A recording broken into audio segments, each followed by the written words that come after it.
인수위가 공수처와의 간담회에서 공정성과 중립성을 지적하며 강하게 비판했습니다. 윤석열 당선인은 봉사활동에 이어서 외교 행보까지 적극적인 활동을 이어갔습니다. 인수위에 나가 있는 취재기자 연결합니다. 이경국 기자. 네, 서울 삼청동 인수위에 나와 있습니다. 오늘 인수위가 공수처와의 간담회에서 강하게 비판했군요. 네, 그렇습니다. 인수위 정무사법행정분과 오늘 오전부터 고위공직자수사처와 간담회를 진행했습니다. 앞서 윤 당선인은 공수처의 권한 축소는 물론 폐지까지 언급하기도 했는데요.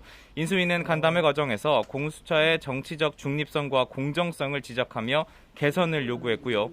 공수처도 이에 대체로 공감했다고 인수위 측은 설명했습니다.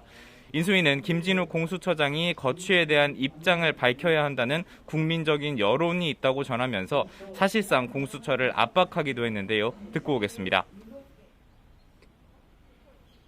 공수처의 국민적 신뢰는 거의 바닥이라고 생각합니다. 거기에 책임은 공수처장도 좀 있는 것이 아니냐, 그런 국민들 사이에 여론이 있다라는 얘기를 말씀드린 겁니다. 네, 인수위는 오늘 공수처 폐지를 논의하진 않았다면서도 비판 여론에 대한 대응으로서 폐지 방안이 포함될 수 있다고 밝히기도 했습니다.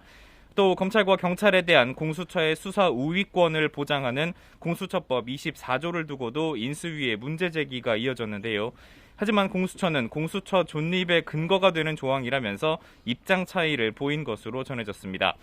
인수위는 이 조항으로 인해 이른바 핑퐁 수사를 포함해서 여러 부작용들이 있었던 만큼 법 개정이 필요하다는 입장임을 분명히 했습니다.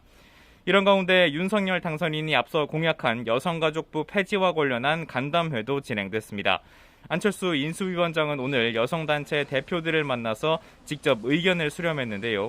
여성단체들은 아직 사회에는 불평등이 여전하다면서 여가부 폐지는 시기상조라는 입장을 전했습니다. 또 여성 정책을 다룰 독립부서가 필요하다는 의견도 강조한 것으로 전해졌습니다. 이에 안철수 위원장은 우려하는 부분들을 잘 담아서 몇 개의 대안을 만들겠다고 답했습니다. 이렇듯 정부 조직 개편을 위한 움직임이 이어지고 있는데요. 어제까지 모든 업무 보고를 받은 인수위원회는 오늘부터 본격적인 국정과제 선정에 들어갔습니다. 일단 취임 뒤 100일 이내에 시작할 수 있는 과제부터 중점적으로 선별한다는 계획인데요. 오늘까지 인수위 각 분과가 국정과제 후보군 초안을 정리하고 향후 논의를 거치면서 이를 가다듬어 간다는 방침입니다. 인수위가 업무에 속도를 내고 있는 상황인데 윤석열 당선인도 적극적인 행보를 이어가고 있죠. 네, 그렇습니다. 오늘 우선 윤석열 당선인은 천주교 서울대교구장인 정순택 대주교를 예방해서 소외된 약자들을 챙겨 흩어진 국민의 마음을 하나로 모아달라는 당부를 받았습니다. 이에 윤 당선인은 고개를 끄덕이면서 통합의 정치를 약속했습니다. 이후에는 대선 후보 시절 약속했던 무료 급식소 봉사활동에 참여하기도 했습니다.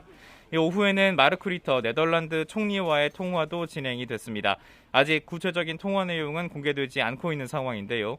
앞서 김은혜 당선인 대변인은 브리핑을 통해 네덜란드는 유럽연합 국가 중 우리나라의 2위 교역국이라면서 오늘 반도체 산업을 선도하는 두 국가 사이에서 긴밀한 협력 구상이 오갈 거라고 설명하기도 했습니다.